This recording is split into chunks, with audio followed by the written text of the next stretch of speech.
Welcome development para sa Philippine National Police ang pagbuo ng Department of Justice ng task force na mag-iimbestiga sa mga umano'y mga kaso ng extrajudicial killings. Katunayan ayon sa PNP, patuloy din ang kanilang investigasyon sa ilang kaso ng pamaslang na posibleng may kaugnayan sa droga. Yan ang ulat ni Ryan Lesigas.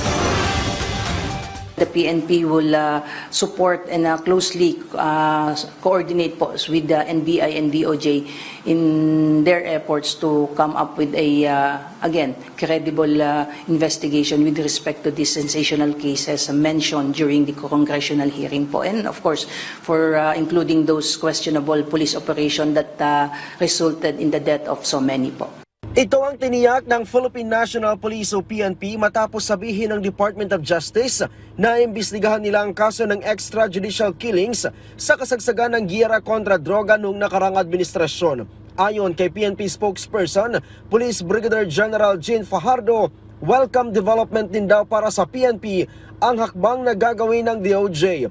Git pa ng tagapagsalita ng PNP na kahit noon pa man, ay suportado na nila ang DOJ sa mga ginagawa nitong investigasyon. Patunay daw dito ang investigasyon sa kaso ni Wesley Barayuga. Katunayan, sabi ni Fajardo, inaasahang makakapaghain na ang CIDG ng kaso laban sa mga nasa likod ng Barayuga murder case.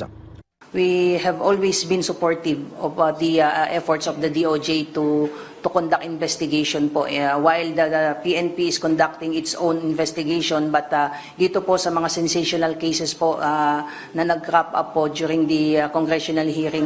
Muli ding iginiit ng PNP na hindi limitado sa pagpatay na may kinalaman sa death squads. Ang kautusan ni PNP Chief Police General Romel Francisco Marbil na muling balikan ang lahat ng cold cases. So lahat po ng unsolved cases, whether it's a murder or homicide cases, for as long it will fall under the classification of unsolved cases during the time of the previous administration as well as the current administration. These are now being looked upon by the Directorate for Investigation and Detective Management. Nauna nang ipinagutos ni Justice Secretary Jesus Crispin Remulla na bumuo ng task force na mag-iimbestiga sa sinasabing extrajudicial killings sa drug war ni dating Pangulong Duterte. Sinasabing mahigpit na makikipag-ugnayan ang task force sa Quadcom, Senate Blue Ribbon Committee, PNP, WPP, CHR at iba pang ahensya ng pamahalaan para sa pangangalap ng impormasyon.